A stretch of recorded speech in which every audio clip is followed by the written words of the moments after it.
Thank you for making space for this conversation. I want to begin with the question that has been driving this work for me. Is the current functional account sufficient for the decision, the pattern, and the outcome the team is trying to change?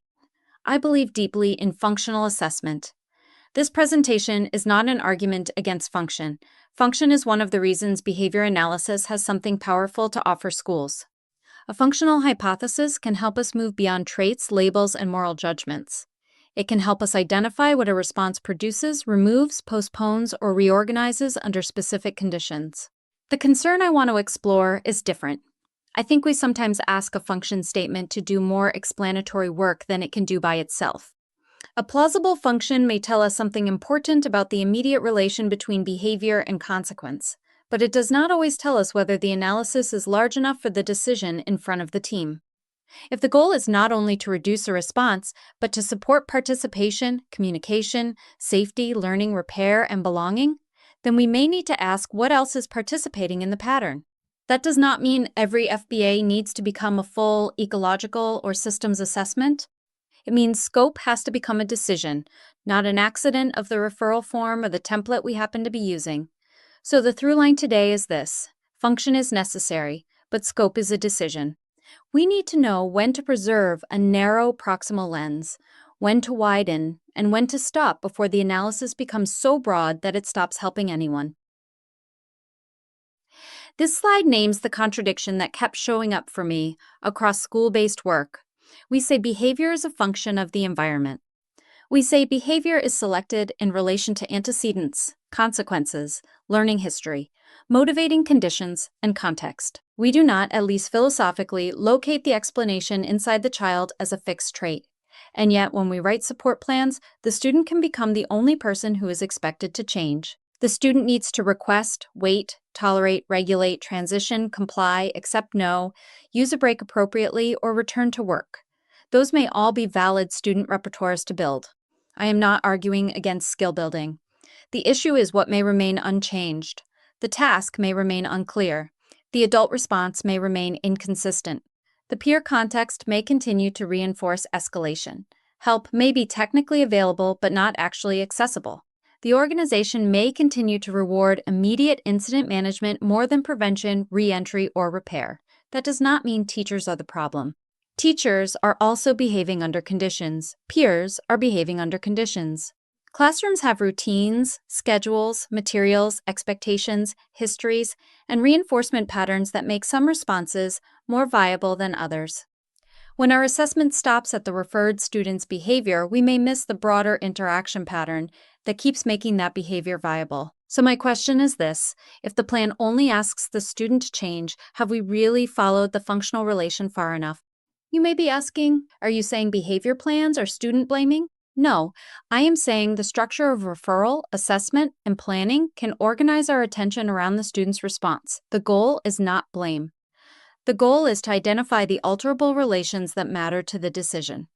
The next slide gives the broad orientation. I am not going to teach the whole framework on that slide.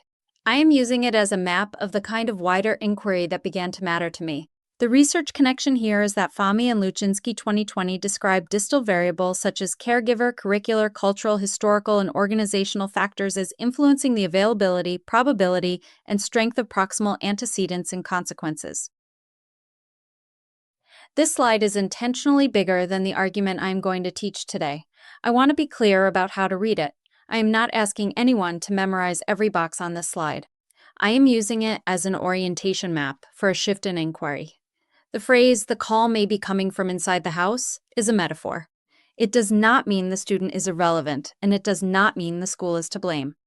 It means that before we decide why a student is behaving in a certain way, we may need to ask whether the problem lives only inside the student or whether it is being produced and maintained by interaction patterns inside the classroom or school system.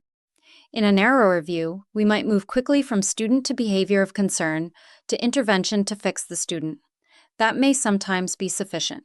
But in other cases, the behavior of concern is information about a larger interaction. It may involve learning conditions, reinforcement systems, adult responses, peer relationships, culture and norms, verbal meanings, student strengths, skill gaps, and organizational routines. The key point is not that every case requires all of these domains. That would be unusable. The key point is that behavior occurs inside a field of conditions. The analytic task is to decide which parts of that field are actually participating in the pattern and which parts would change the decision. This is also why I think the behavior plan has to be treated as a living document rather than a static fix. If the plan is based on a hypothesis about the student and context, then implementation gives us more information. The plan should tell us what we expect to change and what evidence would make us revise the hypothesis. So this slide gives the big picture. The rest of the presentation narrows it into a practical question. When should we widen the functional lens, and how do we keep that widening disciplined? Doesn't this become too much for a school team? It can, if we treat every domain as required. The rule I am proposing is narrower. Include contextual information only when it changes the prediction, intervention target, selected support, outcome measure, or revision criterion. To make that concrete, let's start with one familiar function label and ask what it explains and what it still leaves open. Let's take a very familiar example, escape. If we have evidence that a response delays or removes an aversive condition, that is useful. It is far better than saying the student is lazy, manipulative, oppositional, or simply non-compliant. A functional hypothesis moves us toward a relation. Under specified conditions, this response changes the environment in a way that makes the response more likely. But escape still leaves important questions unanswered. Escape from what?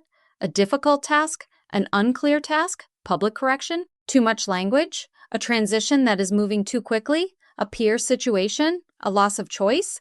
A response requirement that is available in calm practice but not under stress? A history of failure that has changed the function of the task itself? This is also where I think the field sometimes starts inventing or overusing function labels because the common categories feel too broad. For example, people may say control when the actual relation might be escape from unpredictability, access to choice, reliable influence over adult behavior, protection from public failure, or peer status. Control may be a useful conversational flag, but it is not yet a functional analysis. The same issue appears with automatic reinforcement. Automatic reinforcement does not simply mean sensory, it means the reinforcing consequence is produced without social mediation. Sensory stimulation or sensory attenuation may be part of the relation, but we still need to ask what the response produces, under which conditions it increases or decreases, and what alternative response could contact a comparable outcome. So I am not arguing for more function names. I am arguing for more precise functional relations in context. After hearing escape maintained, what is one thing you still need to know before selecting an intervention? Functional analysis research supports the value of identifying maintaining consequences, but broad function classes should be understood as summaries of behavior-environment relations rather than properties of behavior. Hanley, Iwata, and McCord, 2003. The next boundary matters. This is not an argument that FBA and context are opposing approaches. This slide is important because I do not want the argument to become a caricature. It would be inaccurate to say that FBA ignores context. Functional behavior assessment is already described as a broad and iterative process. It can include interviews, direct observation, records, histories, and experimental tests. It can be responsive to new information. It is not, in principle, a rigid checklist that only looks at the child. The distinction I am making is more precise. A proximal functional lens focuses on the immediate relation among conditions, responses, and consequences. That is the center of the analysis, and it should be preserved. The expanded lens contains that relation. It does not discard it. The problem is not FBA as a discipline. The problem is what can happen in practice when a broad problem-solving process gets compressed into an ABC summary, a broad function label, and a student-centered plan. We may have contextual information in the report, but if it does not change the formulation, the intervention target, the selected support, or the monitoring plan, it is not really functioning as part of the analysis. So the question becomes, does wider information materially change the support decision? If it does, it belongs in the formulation. If it does not, it may remain background information, but it does not need to drive the plan. Isn't this what a good FBA already does? At the level of principle, yes. A well-conducted FBA should be contextual, iterative, and responsive to new information. My concern is that the phrase good FBA is not a decision rule. I am asking how we decide whether the current account is sufficient for the outcome and the decision the team actually needs to make. Does the current formulation change the prediction, identify a viable alternative, clarify who or what must change, support an implementable intervention, and define a meaningful outcome and revision criterion? If it does, we may not need to widen. If it does not, the function may be correct, but the formulation is still decision incomplete. The wider lens did not come out of nowhere. It comes from several established lines of work that kept pointing me toward the same question. Fahmy and Luzinski 2020 explicitly describe FBA as broad and iterative, while distinguishing proximal events from more distal variables that influence those events. This supports a nested lens position rather than a traditional versus ecological binary. I want to pause here because I do not want this to sound like I created a complicated framework and then went looking for justification. The questions in this presentation come from established intellectual lineages. Functional analysis gives us the disciplined question: what does the response accomplish under specified conditions? Iwata and colleagues, Hanley and colleagues, and the broader FBA literature establish the value of identifying functional relations and building treatment around them. Goldheim constructional approach and nonlinear contingency analysis add a different question. Why is the current pattern successful within the person's available alternative set, and what repertoire should be constructed rather than merely what response should be eliminated? Ling's account of Golddiamond emphasizes consequential selection, alternative sets, and nonlinear relations that can apply to interpersonal and social situations. Research on choice, response efficiency, functional communication, and generalization also matters.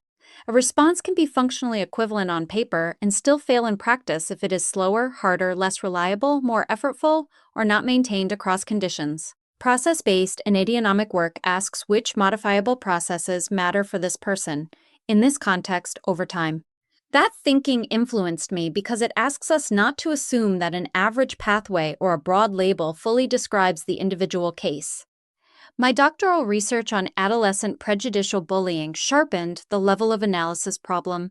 I began with behavior that is often attributed to an individual student, but the participants' accounts repeatedly brought me into a wider field: peer attention, status, belonging, language, identity, adult response, school norms, and histories of reinforcement. I could often imagine plausible proximal functions for individual acts, but that did not explain why a pattern survived across students, peer groups, settings, and time. My doctoral study did not validate CEFBA, the scope screen, or the teacher decision loop.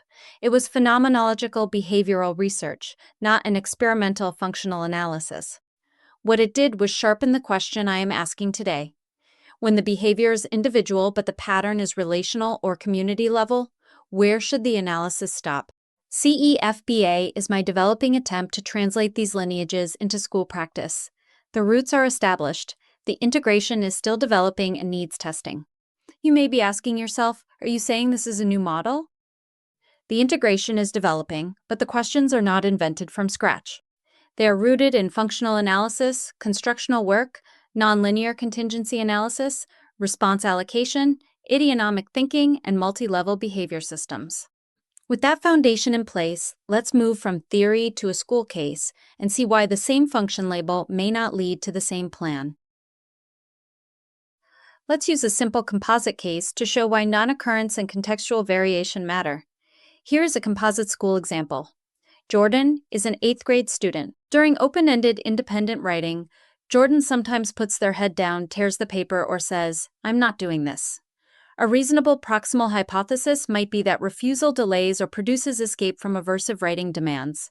That hypothesis may be useful, but now look at the 3 contexts. In context A, the first step is clear. There is a graphic organizer, the help signal is private, and Jordan begins writing. This is not just the absence of problem behavior.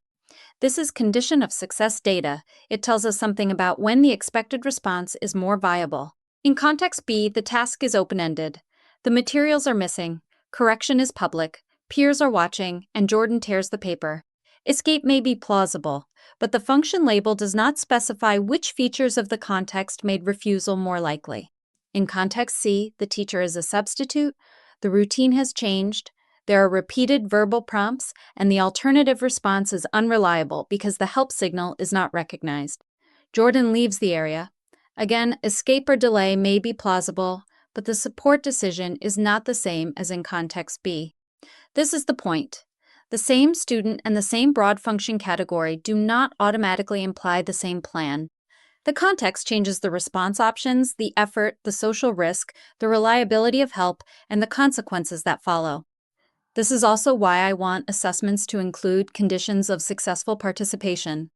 If we only collect data when things are going wrong, we may miss the conditions under which the student already participates, communicates, transitions, or recovers more successfully. If escape is plausible in this case, would you write the same behavior plan for all three contexts? Why or why not? This brings us to the idea that is probably the clearest practical takeaway from the presentation. Functionally equivalent does not mean equally viable. Direct observation, occurrence, non-occurrence, and contextual variation help refine hypotheses.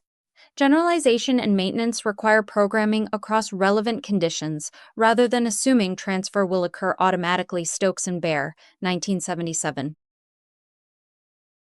The purpose of this slide is to explain response viability in plain language before I present the decision field slide, which makes the idea more explicit. This is one of the most important ideas in the presentation. A replacement response can be functionally equivalent and still not be equally viable. Suppose Jordan has been taught to request help. On paper, that response may be functionally appropriate. It may access assistance and reduce the need for refusal. But the real question is whether that response can compete with refusal in the actual setting. Refusal may be fluent, it may be low effort, it may immediately change adult behavior. It may produce help, task modification, or a pause. It may also protect Jordan from visible failure or peer comments. The help request may require Jordan to notice the problem, inhibit the refusal response, access language or a signal, tolerate delay, and risk peers hearing the request. It may be ignored by a substitute. It may not be reinforced until after the situation has already escalated. So when we ask why the behavior of concern is occurring, we should also ask why the expected alternative is losing. Skill possession in calm practice does not equal usable response allocation under performance conditions. The practical comparison is simple. Which response is more available? Which requires less effort? Which works faster? Which works more reliably? Which carries less social, emotional, instructional, or personal risk? That is not a replacement for functional assessment. It is the next question after a plausible function has been identified. So do we stop teaching replacement behavior? No. We teach repertoires, but we also change the field so those repertoires can contact reinforcement quickly, reliably, and with manageable cost. Response efficiency research shows that effort and efficiency can affect allocation between functionally equivalent responses. Horner and Day, 1991. Functional communication training depends on reinforcement, response effort, and competing contingencies. Carr and Durand, 1985, Hagopian et al., 1998. The next slide gives the larger version of this question, the decision field analysis. This is not a validated scale, but it is a clear way to organize why one response wins in a particular field of conditions. This slide draws from Golddiamond alternative set and constructional work, Lang's nonlinear contingency analysis, matching and choice research, response efficiency research, and ecological bullying literature. My doctoral research informs the questions and examples, but it does not validate the decision field as an instrument. I want to name it because it has become one of the clearest takeaways for this work, but I also want to place boundaries around it. I am not presenting this as a validated scale or as an equation that predicts behavior. I am using it as a qualitative formulation heuristic. The question is, why is this behavior currently the most viable option in this field? When I say decision field, I am not suggesting that the student pauses, calculates all options, and consciously chooses the most advantageous response. The decision field is not a decision maker inside the person. It is the current arrangement of contingencies, histories, rules, response options, adult behavior, peer behavior, and social conditions that affects relative response allocation. In the center of the model are the practical comparison variables: reinforcement, probability, cost, delay, and risk. In everyday language, we are asking whether the response is available, how much effort it requires, how quickly it works, how reliably it produces an outcome, and what risk or cost comes with using it. The behavior of concern, the expected behavior, and the alternative behavior are competing options. The behavior of concern may be unsafe, disruptive, or harmful, but it may also be the most efficient local solution under the current constraints. That does not make it desirable. It means we need to understand why it is being selected. For Jordan, refusal may win because it is fluent, immediate, reliable, and socially protective. Help-seeking may lose because it is slower, more exposing, inconsistently reinforced, and not always recognized by adults. This same analysis is one reason my doctoral research on prejudicial bullying became important to how I think about functional assessment. In an individual incident, we may be able to identify plausible, proximal consequences for a prejudicial comment, exclusion, or harassment. The behavior may produce peer laughter, status, group inclusion, escape from vulnerability, removal of a targeted peer, or adult attention. Those consequences matter. But the decision field question asks why the harmful response remains more viable than the prosocial alternative in that peer ecology. A student may know the school rule. A student may know that the comment is harmful. A student may even be able to state the expected response. But in the actual peer context, the harmful behavior may produce immediate approval, laughter, status, or protection from exclusion. Remaining silent may maintain group membership. Defending the targeted student may carry risk. Reporting may be delayed, uncertain, socially costly, or historically ineffective. The harmful response and the prosocial alternative, therefore, do not enter the moment on equal terms. That does not excuse harmful behavior. Function explains selection. It does not remove accountability. The purpose of the analysis is to determine what must change so that safe and prosocial behavior can actually compete. If an intervention only teaches the individual student that bullying is wrong, while peer reinforcement, status contingencies, group norms, adult response latency, and reporting risks remain unchanged, then the student may possess the expected repertoire while the surrounding field continues to select the harmful response. This is why multi-level selection and systems thinking matter to me. We can ask what is selected within the individual student, what is selected within the peer group or classroom, and what organizational responses make those local patterns more or less likely. The goal is not to dissolve individual accountability into vague systems language. The goal is to identify the level at which the pattern is actually being retained. The key takeaway is this: teaching an alternative is not enough when the current field continues to give the behavior of concern a practical advantage. We have to change the field so communication, participation, help-seeking, defending, reporting, repair, and reentry can contact reinforcement quickly, reliably, and with manageable cost. The decision field is not static, and it is not created by the student alone. Adults, peers, routines, and organizational responses continuously alter which behaviors are available and effective. That brings us to reciprocal interaction. This section is a developing classroom heuristic, not a validated protocol. It is consistent with behavior analytic attention to observable interaction patterns and with systems-oriented school behavior work, but it should be framed as a hypothesis to observe and test. This slide is where the dual loop observation fits. When I say behavior moves through people, I do not mean that behavior is contagious in a vague or mystical sense. I mean that observable conditions begin to change across the room. Peers look, laugh, comment, imitate, or disengage. Instruction loses momentum. Adult prompts increase. Options narrow. A second or third student may enter the sequence. In the dual loop observation work I was developing, I was trying to describe two interacting loops. One loop begins when a student's disruption captures peer attention, reduces engagement, weakens instruction, and creates more opportunities for others to join. Another loop begins when an adult direction or correction functions for some students as denied access, loss of control, public exposure, or a cue for conflict. The teacher repeats or escalates, peers attend, and the interaction becomes more socially charged. The student being assessed may not be the original source of instability. She may enter either loop. She may initiate it, amplify it, join it, or become activated after the environment is already inconsistent, socially charged, or demanding. That is why I do not want these diagrams to place the student as the problem. The student is a node that becomes activated under certain conditions. This led me to a proposed real-time support heuristic for teachers. The first question is not, is this student being disruptive? The better question is the system starting to destabilize? Are more students orienting toward the event? Is instruction pausing? Are adult directions multiplying? Is the peer group beginning to organize around the disruption? The second question is, what is the smallest adult action that could keep the loop from spreading? That might be proximity, a quiet prompt, a visual cue, brief help, a quick choice, or intentionally not adding more language to minor behavior.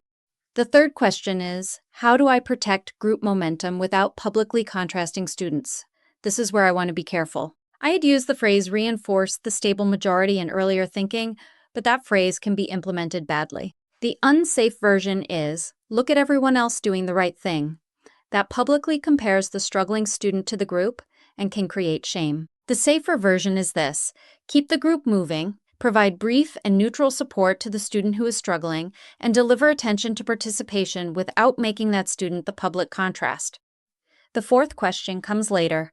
What does this student need taught outside the heat of the moment? Help-seeking, waiting, accepting not now, transition readiness, repair, or re-entry may be teachable repertoires, but we often cannot teach them well while the loop is actively escalating. One more caution, a clear direction is not automatically stabilizing. It can stabilize the system for some students, but for others, it may function as denied access, loss of choice, public correction, or the first step in a familiar escalation sequence. Tone, timing, peer context, and history matter. A clear direction is a variable to examine, not a universal intervention. So what should the teacher actually do in the moment? Using the four-part loop.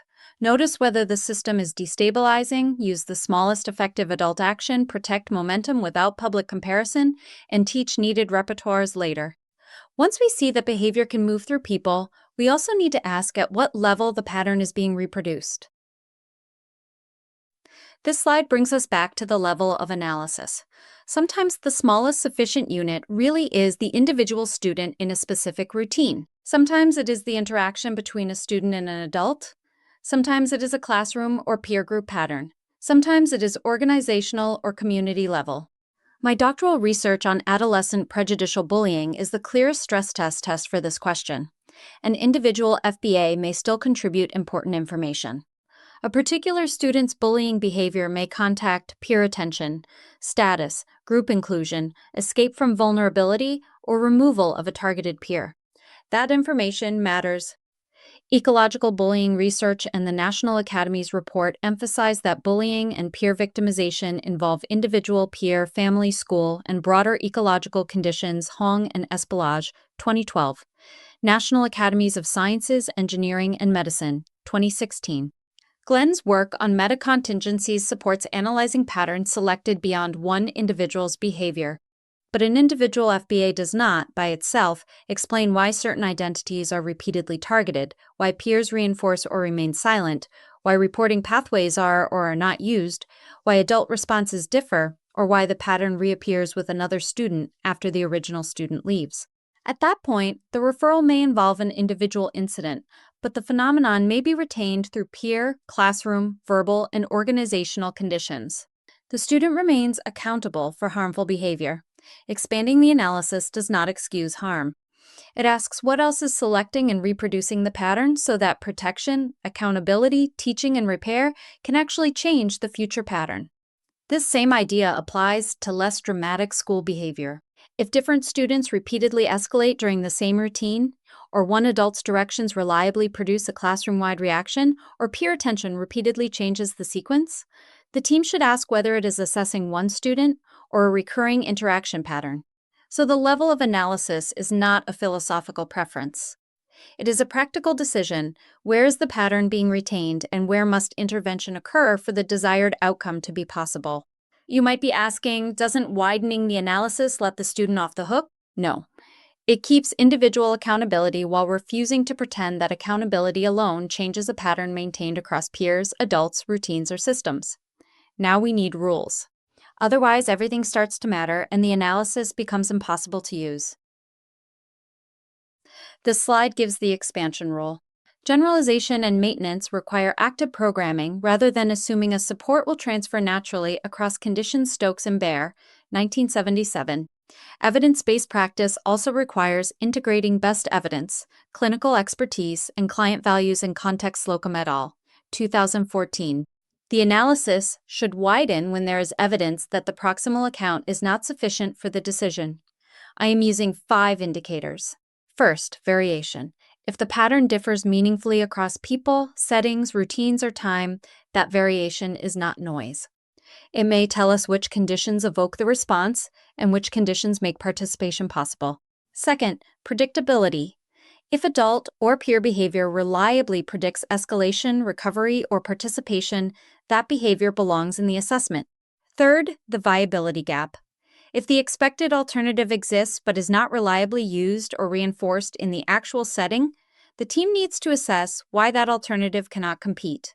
Fourth, generalization gap. If a function-linked plan has not produced the intended outcome across settings or people, the scope may be too narrow, implementation may be weak, or the hypothesis may need revision. Fifth, broader outcomes. If the desired outcome includes belonging, peer safety, participation, classroom functioning, or organizational consistency, then the unit of analysis may need to include more than one student's response. One strong indicator may warrant targeted expansion. It does not automatically require a system audit. It simply tells us that the immediate hypothesis may not be enough for the decision, but expansion creates its own risk. Once we start looking at context, where do we stop? This slide is the control against sprawl. This stopping rule is a developing practice heuristic, not a validated scoring system. It is consistent with evidence-based practice principles because it links assessment information to decisions, values, and outcomes. There are many things that may be relevant to a student's life: learning history, health, language, relationships, culture, trauma, sensory experience, staffing routines, peer behavior, and organizational practices. The fact that something may matter does not mean it belongs in the active formulation. Context earns its place by changing action. A contextual variable should remain in the active formulation if it changes the prediction, the intervention target, who or what must change, the selected support, the outcome measure, or the revision criterion. If a piece of information does not change any of those decisions, it may remain background information. It does not need to drive the plan. This stopping rule protects the work from becoming vague. It also protects the team. Schools do not need an assessment that says everything matters. They need an assessment that tells them what matters enough to change what they do next.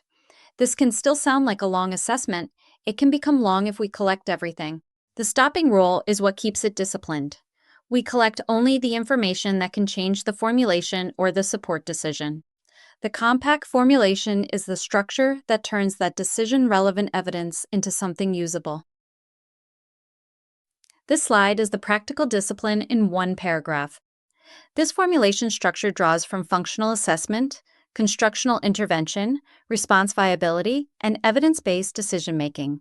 It should be treated as a developing tool, not a validated instrument. The formulation begins with conditions. When specific conditions occur, the behavior becomes more viable. That language matters because we are not saying the behavior is an internal property of the student. We are saying the response becomes more likely under a particular arrangement of conditions. Then we state the proximal consequence and relative advantage. What does the response produce, remove, postpone, or reorganize? Why is it currently more workable than the expected alternative? Then we identify what further retains the pattern. This might be adult response, peer attention, task structure, public correction, delayed help, a verbal rule, an organizational routine, or inconsistent implementation. But it must be supported by evidence, not simply named as a theme. Then we state what the team will change and what repertoire will be built. That includes student repertoires and adult or environmental changes. Then we make a prediction. If this formulation is useful, what should improve? Earlier help seeking, independent task starts, re-entry after refusal, less escalation, more participation. And finally, we state what would make us revise the formulation. That last line matters because the behavior plan is not a verdict. It is a hypothesis. For Jordan, a completed version might sound like this. When Jordan receives an open-ended writing task without a clear entry step, especially when help is public or unreliable, refusal becomes more viable because it rapidly delays writing and produces adult assistance or task modification. The pattern is further retained when adult prompting escalates, peers attend to difficulty, and help seeking is slower or socially exposing. The team will provide a clear first step, a private and reliably reinforced help signal, and a consistent repair and return routine while building task entry and help-seeking fluency. We predict increased independent starts, earlier help-seeking, and more successful reentry. If those outcomes do not improve, we revise the formulation. Isn't this just a longer hypothesis statement? It is longer than a function label, but it is shorter than an ecological essay. Its job is to state the decision-relevant pattern, the leverage points, the prediction, and the revision criterion. Once the formulation distributes the pattern, the intervention also has to distribute change. Estimated time.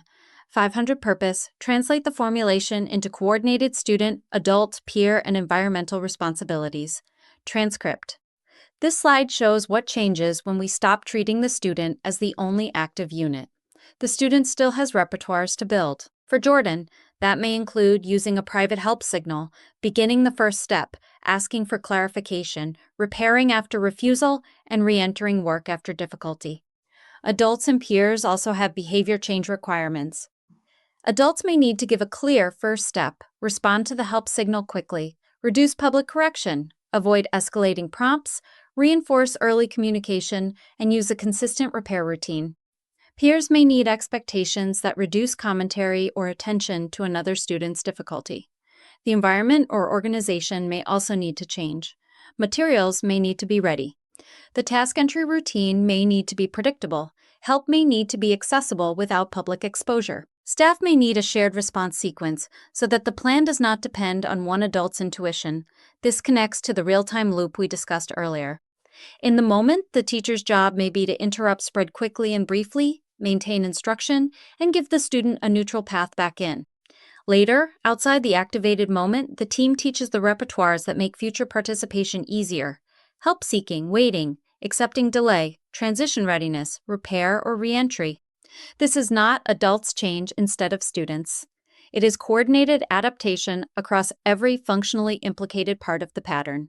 The constructional endpoint is the bottom of the slide. What becomes more possible? Communication, participation, safety, learning, repair, and belonging. Host, audience, cue.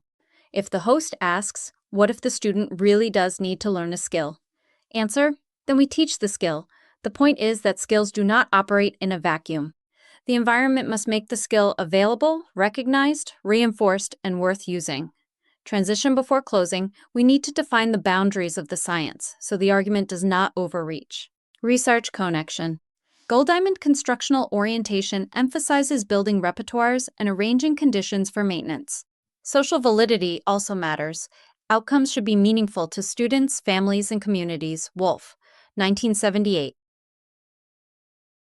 This boundary slide preserves the evidence discipline of the project. Retain proximal function, avoid false binaries, do not claim validation, and keep ecological claims observable, alterable, and testable. The defensible claim is that the unit of analysis may need to widen when patterns recur across people, settings, routines, or time. It is also defensible to say that widening should preserve proximal contingency analysis. We are not removing the behavior episode. We are embedding it in the conditions that make it more or less likely.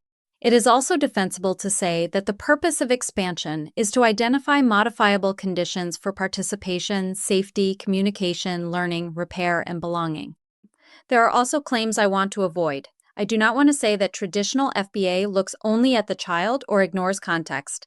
That is an overstatement and it creates a false binary. I do not want to say that any assessment examines the full ecology. No school assessment can do that. The task is to examine the decision-relevant ecology, not every possible influence. I also do not want to use systems, trauma, culture, identity, or belonging as standalone causal explanations. Those concepts may matter, but they have to be translated into observable indicators, functional predictions, alterable conditions, and revision criteria. Finally, I want to be clear that CEFBA, the scope screen, the compact formulation, the decision field, and the teacher decision loop are developing practice heuristics. They are not validated instruments or scoring systems. They are attempts to organize questions that already have roots in behavior analysis, constructional work, contextual science, and systems analysis. Some might ask, is this too theoretical? I would say the test is practical. Does the wider formulation change what the team does tomorrow? What adults reinforce? what the student practices, and what outcome the team monitors. If it does not change action, it should not be in the active formulation. The closing returns to the simplest version of the argument. I want to close with 3 propositions.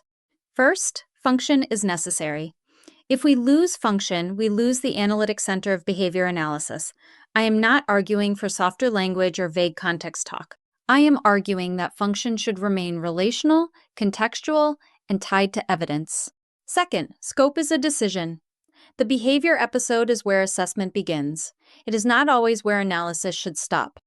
The correct scope is not always individual, interactional, classroom, or organizational. The correct scope is the smallest sufficient unit for the pattern and outcome at hand.